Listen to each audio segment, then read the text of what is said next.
this is, I was going to take time for, you can't just have the same change overnight, is that it's going to easily be converted from community center purposes into single speed shops. Yeah. I mean, before it gets off the ground, you could have like daycares up there. We're building a space. That might factor into some About an hour. Cost falls under like a Is response. that okay? So, Yeah, that's fine. That's plenty. But, I just want to make sure there's a couple shots in there. yeah, around the detention basin. Any concern about somebody throwing something in there? We did actually account into them. One of the faces will be a slope rather than a retaining wall. That allows much easier access for maintenance and cleanup. We figured we'd just have a ground screw around and periodically they go down there and finish it out. Are you assuming that there's some sort of pump where you can discharge that? Get in there and clean it, you can use a diet. Well, the ponding on the bottom is only 4 feet deep, and So, okay, you walk it.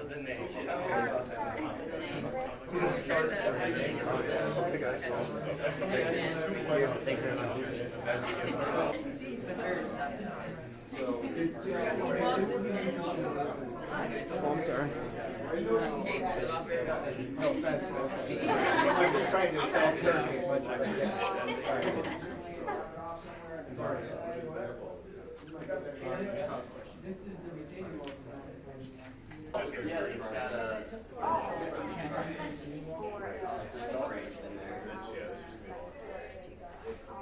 Yeah, we had to do some manipulating. We have a rain garden right over here, and those will capture runoff from surrounding areas, in addition to parking lots. I also decided to move on the four-way, and I'll run off. Right.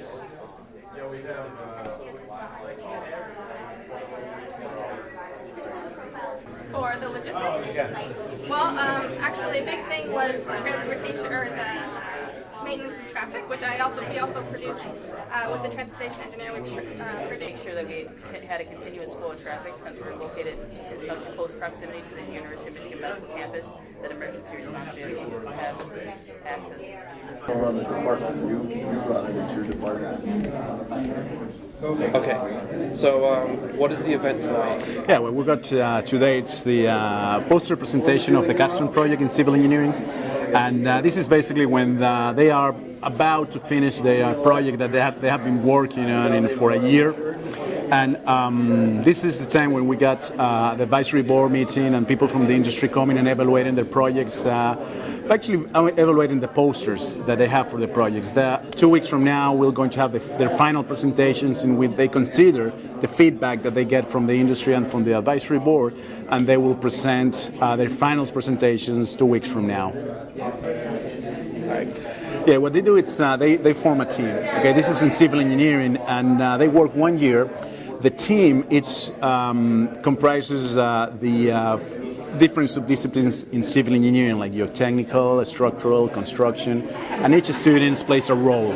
And what they do is they select a project themselves in which they are going to design, say, for example, a school, a building, a hospital, transportation center, and each student will be in charge of one part of that project. The geotechnical engineer will be in charge of the foundations, and what they want to do is to sell this project to a potential client. Okay, they sell this project, they present the project as their own, and the objective is just not just to design the project, but also sell it to a potential client. And they address not just the technical part that they need to fulfill the requirements, but also the cost that is involved into the construction of their particular projects. They formed the team. Okay, I'm sorry. That's all right. Go ahead. No, you have to say action. No, just kidding. What they do is they got 1 year, right? And the first semester is much about refining the project, finding a location, a real location. Also talking about they address sustainability. I mean, and the social impact of the project. In other words, what is the benefit of that project for that particular community or so. They have to address sustainability. All right, that's one of the requirements that we ask them, and they have different. We got right now. We have 5 presentations. They have 2 presentations on the first semester and 3 presentations on the last semester. And this is one of those, the final ones, which is the poster. And our final one, as I said earlier, is going to be 2 weeks from now, and which everybody is invited to those.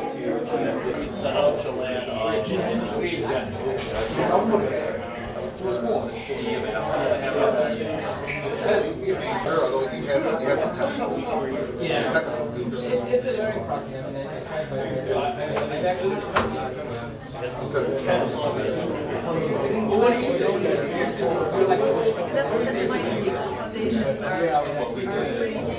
Especially, I like that part of the show. I think it's good. I didn't know this too much. Well, yeah, I mean, with the initial. You're on film right now.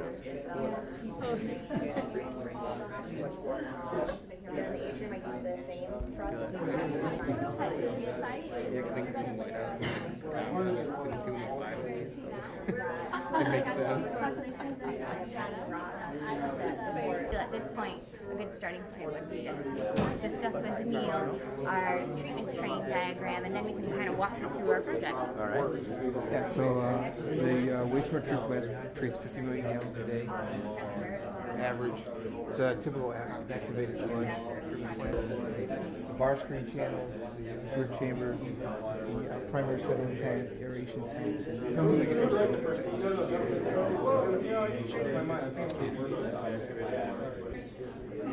Because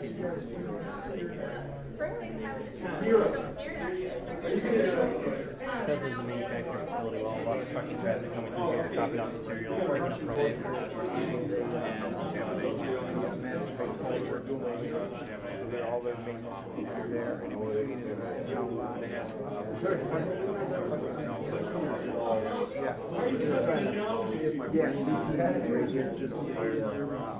Well, the canopy, you don't have to worry about Amtrak requires to have a certain percentage covered canopies. Right. correct, 2/3 of the platform needs to be covered with the canopy. Right. They're running out of because they haven't been on one that's had a cover. New construction. Tiffany, you may have covered it. What I was getting, talking in here, templates or anything. I'm assuming that you've got buses coming in here. Yes, I did. How is that mixed? And then how are, say in our, how are you accommodating bicycles? I heard you talk about the bicycles or the bike lanes on Fuller, but Along Fuller, so we've also accommodated with a 10-foot wide shared use path so that bicycle traffic can actually go in either direction along with pedestrian traffic at the same time. And then bus traffic is entering the site, so just bus traffic is allowed to enter through here. We have regional bus on one side, local buses on the other side, so we have 2 separate lanes. And then the buses will be exiting.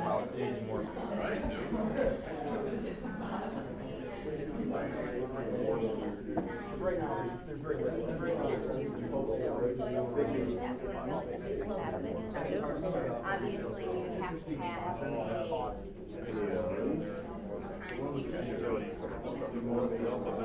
So the structural development project uses the soils from the soil blanks for the Detroit area, so we just assume that the typical 2,000 to 4,000 carrying capacity would be sufficient. That's about as far. as well. And from there, it's in a controlled rates district, and also it's relatively straightforward. The more you Areas for commuters. The first area is for short-term and ADA accessible parking. Local and regional buses with 2 separate lanes, one for local, one for regional. A 10-foot wide shared use. And so, some of the things you do for what you do at work. Okay, I'm Dan Fredendall. I'm with Orchard Hills Climate. We're here, Southeast Michigan-based Generally civil firm, but we've transitioned into an architectural engineering planning firm with offices as far north as Houghton, Michigan, Michigan Tech, a little competitor for LTU. And as far south is Nashville, Tennessee. We've got a Columbus, Ohio. And we also have offices in Saginaw and Mount Pleasant, Michigan. My role for the company, I've pretty much transitioned into a Vice President of Corporate Services, handling all the business aspects, but I still do a lot of project-related functions in the transportation area with some of the large clients, Michigan Department of Transportation, the Road Commission for Oakland County, and the Ohio Department of Transportation. Now, you've been a member of the Civil Engineering Advisory Board for many years and a great contributor. And obviously, you've given up a lot of your personal time to do this. Why do you think that's important that you serve on something like an advisory board for this type of university? Well, I think as a professional, and no matter what we're in, but as a professional that's dedicated to serving people as a civil engineer, it's certainly critical to give back to both your profession and to the general public. And so this is serving on an advisory board at a university certainly is a way to give back to the overall region as you make the university better, hopefully, but also then you're watching generations of students progress and you're getting a chance to mentor people when they're really at a point where you can help them the most. Now today, you're actually visiting, and it's a poster session for the civil engineering capstone projects. What do you think your duties are today? Why don't you describe what you believe you're doing today here with the students? Oh, the poster session today, in fact, I've asked the students what would they like to get out of this? Where do they think they're at? You know, and you get some saying, well, I'm 100%, others saying, I'm 90. I haven't had anybody say, you know, whether they're below 90. But what we're trying to do is get them ready. They're 2 weeks away from making their presentation that essentially is their final grade. So I think my job today is to listen to them, which helps them with their presentation skills, but also giving them some feedback at this point. We've already gone through one round with the advisory board, giving them some feedback on what I heard relative to what I've seen, but then also whether I still am getting, whether the poster is telling me what they're trying to accomplish with that project. Do you see the capstone and what they're doing? Do you see that as helpful to their eventually in their career? Do you think it looks like just an academic exercise, something in the middle? What do you think? Oh, I think the concept of the capstone program has been tremendous. We see it in the students that were coming out, but what I see even when I'm working with students here at LTU, that capstone helps them take all these concepts they've learned and put them together.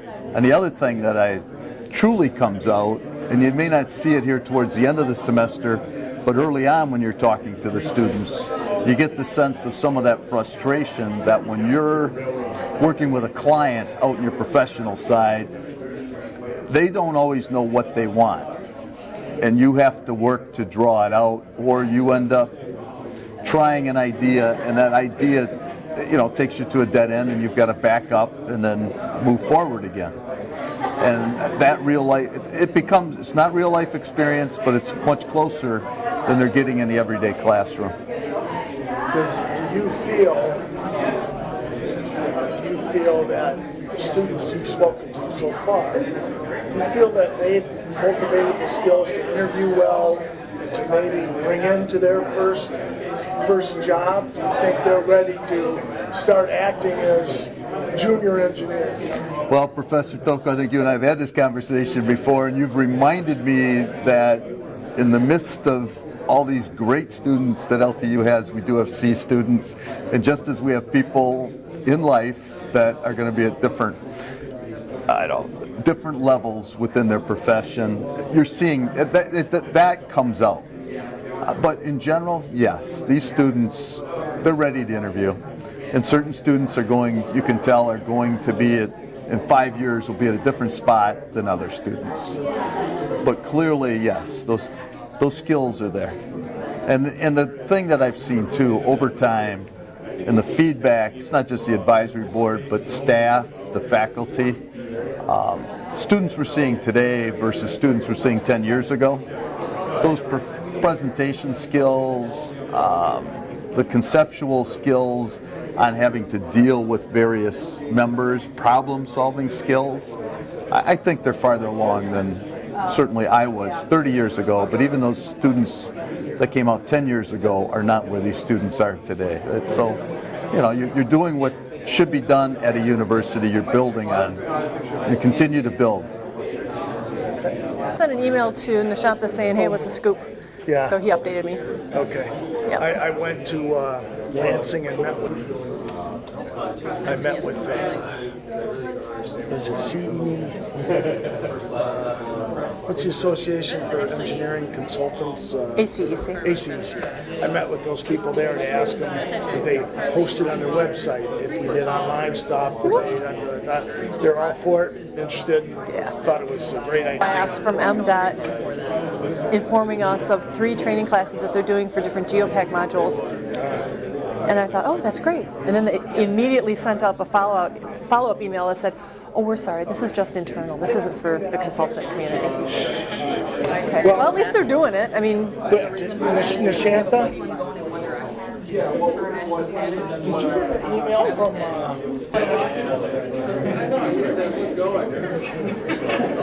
MDOT's Engineering Support Services Group will soon be presenting the 3rd webinar in a series of Power GeoPack webinars focusing on proposed template. We will start the series, so it's for Power GeoPack, but they sent this out to... today here we have Cheryl Gregory. Have her introduce. Oh, that's right. I'm Cheryl Gregory. Oh, that's how they're going to do it. Did we do that with Dan, or did I say? No, hold on. No, hold on. Am I talking to you this time? No, ignore me, pretend I'm never here. But introduce yourself, please. I'm Cheryl Gregory. I currently am a civil engineer at Spalding DeDecker Associates. I'm a Lawrence Tech alumni. And after 25 years of engineering practice, I'm excited to be back here at Lawrence Tech today. What do you do for Spalding DeDecker? I'm a vice president, but I manage our transportation department, our road design, bridge design, and traffic engineering services. Have you found the changes over the last 25 years with respect to how women are perceived in the industry and how far they can go? Is there a glass ceiling, or do you feel like that's gone and you're able to achieve everything you want to achieve? I feel I can achieve everything I want to achieve in this industry. I've never felt that there was a ceiling. I've always felt that I've had just as many opportunities as I chose to pursue. So you feel like the young ladies that people are graduating soon, if you would say to them, they can go as high up as they want in a particular company, that it's only their hard, only stopped by their hard work and their, how badly they want to move up the ladder. The nice thing about our industry is that it is definitely performance-based, and today in business, they don't have the luxury of discriminating. We need a solid workforce that performs, and if you're a performer and you take your job seriously and you're obviously there to contribute to whatever your employer's goals are, you will do very well. Now, you are a member of the advisory board for civil engineering at Lawrence Tech. What do you look at as your role as an advisory board member? Why do you think that's important? What do you think you need to do as an advisory board member? The Civil Engineering Advisory Board really interfaces with the staff here, the professors here at Lawrence Tech, to give them some insight on what the industry, what the professional industry, and both public and private sectors need out of our civil engineering students, and how you as their professors, as their teachers, as their trainers can make the students understand what it's going to be like and what they need to be prepared for after they graduate. And we're here to help with that and to make sure that the curriculum here and the topics are relevant to what our industry needs today and in the coming years. Now, you're here today specifically to see a poster session of capstone projects. Different teams did different type of projects, and what do you think your role is today in your interfacing with the students? Today's event is excellent, I think, in having the students have some one-on-one time with a professional who looks at their work product, can give them some constructive criticism, no pun intended, and make them understand that there is more than one type of person looking at their work product, that they have a wide variety of stakeholders when they present their projects. And while the engineering needs to be presented well and needs to be accurate and without error, they also have to understand that they're presenting it to the general public sometimes. And so the boards, the poster boards themselves, are a really good exercise for the students to go through to work on their communication skills. Today's event helps us focus on their communication skills and their ability to present their engineering expertise to people who might not have that kind of expertise.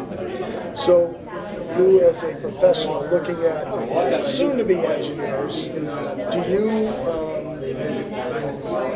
would you say that these students are generally ready to be those junior engineers coming out? Because of the capstone, you think that helps them prepare them for the real world? Their capstone project definitely helps them prepare for the real world. I think that in their studies, in their preparation of this project, they're asking themselves and each other questions that they would have never thought to ask if they were just doing textbook material. So yeah, this definitely helps prepare them, and seeing their communication skills today makes me very optimistic that they'll be effective when they get out in an engineering role. If you had a bit of advice for someone thinking about going into civil engineering, considering whether they should do that or something else, or just entering civil engineering, what would you tell them? Maybe a new freshman. What bit of advice would you give them about their academic career ahead of them? I would encourage a new student or any student pursuing civil engineering to pay attention outside of the campus. Look around them just when they're driving down the road, when they're walking up to a building, and pay attention to some of the details, some of the things that they themselves are going to be working on in their studies when it comes to civil engineering, so that they can start to appreciate just how important their work as an engineer, as a civil engineer, is to the general public and to the communities that they're going to serve. It's a vital role that they're about to play in society when they get their engineering degree. None of my best management practices that utilize infiltration are affected by that. And I'm also with Nick working to determine how the soil is going to work with the systems that we're using. All right. We've got that in